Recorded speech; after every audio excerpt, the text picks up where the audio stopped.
सवाल तो हर इंसान के मन में कभी ना कभी जरूर आया होगा। भगवान ने हमें क्यों बनाया? आखिर इस जन्म का मकसद क्या है? क्या भगवान ने हमें सिर्फ इसलिए बनाया ताकि वो हमें दुख दे सके? क्या उन्होंने हमें सिर्फ पाप पुण्य के झमेले में डालने के लिए बनाया, या फिर सिर्फ इसलिए बनाया कि एक दिन हम मर जाए और सब कुछ खत्म हो जाए? अगर ऐसा होता तो लोग भगवान को दयालु, करुणामय क्यों कहते? तब तो उन्हें निर्दयी कहना चाहिए था। तो सच क्या है? आइए इस एक आसान उदाहरण से समझते हैं, और यह उदाहरण है सपना। जरा सोचिए, रात को आप सोते हैं, गहरी नींद में जाते ही अचानक सपनों की दुनिया में पहुंच जाते हैं। उस सपने में आप कभी राजा बन जाते हैं तो कभी भिखारी बन जाते हैं। कभी लगता है कि आपके पास ढेर सारा सोना चांदी, कभी लगता है सब कुछ खो गया है। कभी सपने में उड़ते हैं, कभी डरावने अंधेरे जंगल में फंस जाते हैं। ये सब क्या है? अब सवाल ये है, क्या वो सब सच होता है? क्या सचमुच सपने में जो लोग दिखते हैं वो सब अलग अलग जीव होते हैं? नहीं, असलियत ये है कि वो सब तो आपके मन की ही कल्पना होती है। जैसे कि यह पूरा संसार भी है। हम, आप, पेड़ पौधे, जानवर, धरती, आकाश, ये सब किसी अलग पदार्थ से नहीं बने। ये सब तो उसी परम चेतना यानी ईश्वर से बने हैं। जैसे सपना सिर्फ आपके मन से बनता है, वैसे ही यह संसार सिर्फ परमात्मा से बना है।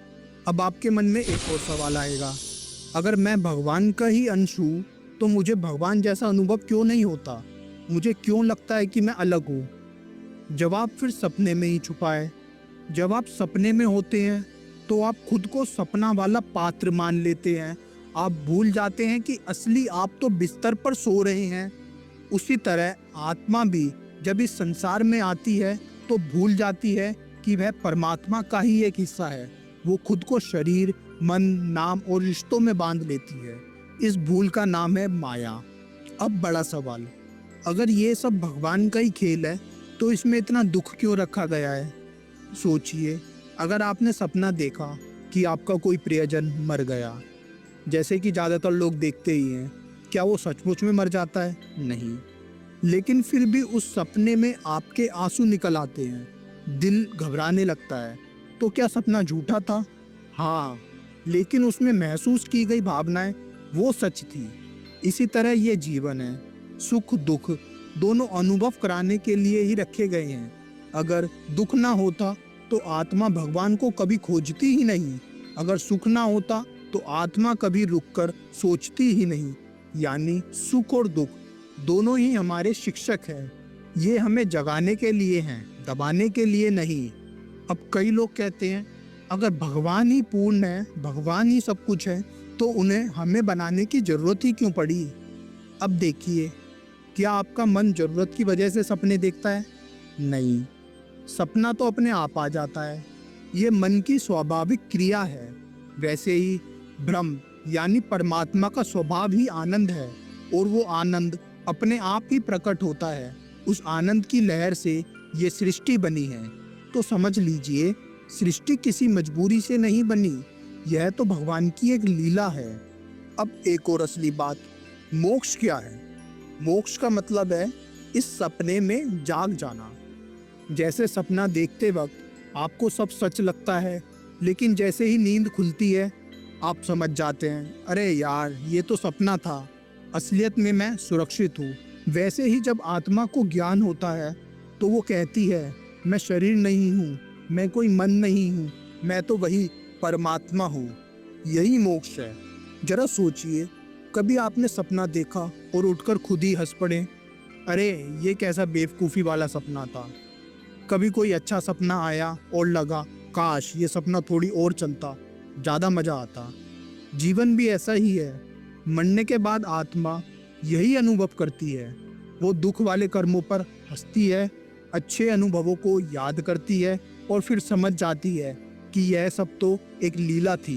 तो अब समझिए, भगवान ने हमें इसलिए नहीं बनाया कि हम रोए और दुख सहते रहें, ना ही इसलिए बनाया कि हम हंसते रहें, खुश रहें, इधर उधर पड़े रहें और मौज मस्ती करते रहें। भगवान ने हमें बनाया क्योंकि जैसे आपका मन सपना रचता है, वैसे ही परमात्मा ने इस सृष्टि को रचा। ये कोई प्रोजेक्ट नहीं, कोई मजबूरी नहीं, ये तो उनकी अनंत आनंद लीला है और जीव का असली लक्ष्य है इस सपने से जागना, मोक्ष पाना और ये जान लेना कि मैं और भगवान कभी अलग थे ही नहीं, हम हमेशा से एक ही थे। अब जरा सोचिए, जब हम एक सपना देखते हैं तो क्या वो सपना हमेशा चलता रहता है? नहीं ना, वो तो टूट जाता है। लेकिन जैसे ही हम फिर से गहरी नींद में जाते हैं तो फिर से एक नया सपना शुरू हो जाता है। बस वैसे ही हमारा जीवन है। ये जो जन्म है ना, यह भी एक सपना ही है। और जब हम मर जाते हैं मतलब वो सपना टूट गया। लेकिन आत्मा जो असली में मैं हूँ, जो सपना देख रहा हूँ, वह नहीं मरती। वह तो अगले ही पल एक नया सपना देखना शुरू कर देती है, यानी एक नया जन्म। अब आपको लगेगा, पर ऐसा क्यों? एक ही सपना क्यों नहीं, बार बार नया नया सपना क्यों? तो जरा सोचिए, आपने कभी टीवी सीरियल देखा होगा। अगर वो सीरियल एक ही एपिसोड पर रुक जाए तो क्या मजा आएगा? नहीं आएगा ना। हर दिन नया एपिसोड आना चाहिए, नई कहानी बननी चाहिए, तभी तो देखने में मजा आएगा। ठीक वैसे ही आत्मा भी सीरियल की तरह चलती है। आज एक जन्म, कल दूसरा जन्म। आज कोई अमीर घर में पैदा हो गए, कल किसी साधारण परिवार में पैदा हो गए। आज कोई पढ़ा लिखा, कल कोई अनपढ़। क्यों? क्योंकि आत्मा अनुभव लेना चाहती है। हर जन्म उनके लिए एक नया रोल है। आपने देखा होगा, एक्टर कभी फिल्म में राजा बनता है, कभी गरीब, कभी खलनायक और कभी हीरो। लेकिन असली में वह एक इंसान रहता है। वैसे ही आत्मा असली में वही है, पर रोल बदलते रहते हैं। अब एक और सवाल आता है, ये रोल कौन डिसाइड करता है? क्यों कोई अमीर बनता है और क्यों कोई गरीब? क्यों कोई सुखी होता है और दूसरा दुखी? इसका जवाब है कर्म। कर्म यानी आपने पिछले जन्म में जो बोया, इस जन्म में वही काटना है। जैसे खेत में बीज बोते हैं, गेहूं बोएंगे तो गेहूं ही उगेगा ना, धान बोएंगे तो धान उगेगा। वैसे ही आपने जो कर्म किए हैं वही नया सपना यानी नया जन्म बनाते हैं। इसीलिए हर आत्मा बार बार जन्म लेती है, जब तक वो यह ना समझ ले मैं सपने का पात्र नहीं, मैं तो सपना देखने वाला बंदा हूँ। यानी जब तक आत्मा को अपना असली घर याद नहीं आता, वह सपनों में भटकती रहती है। यार अब जरा एक पल रुककर सोचिए, हम जिस दुनिया को इतना सच मानते हैं वो भी तो एक सपना ही है। जैसे नींद से जागते ही सपने का राजमहल और झोपड़ी दोनों मिट जाते हैं, वैसे ही मृत्यु के बाद यह जीवन भी मिट जाता है। लेकिन मिटता कौन है? सपना मिटता है। सपना देखने वाला कभी नहीं मिटता। हमारी आत्मा कभी नहीं मिटती, क्योंकि वो तो खुद भगवान की ज्योति का अंश है। तो असली सवाल ये नहीं कि भगवान ने हमें क्यों बनाया, असल सवाल है कि उन्होंने हमें भूल क्यों दी।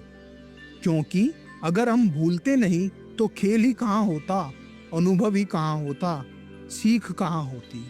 जैसे बच्चा खेल खेल में गिरकर चलना सीखता है, वैसे ही आत्मा सुख दुख में गिरकर उठना सीखती है। और इस खेल का अंत क्या है? यही कि हम एक दिन समझ जाएं कि हम सपना नहीं, हम सपने देखने वाले हैं। हम शरीर नहीं, हम आत्मा हैं और आत्मा का असली घर भगवान के चरणों में है।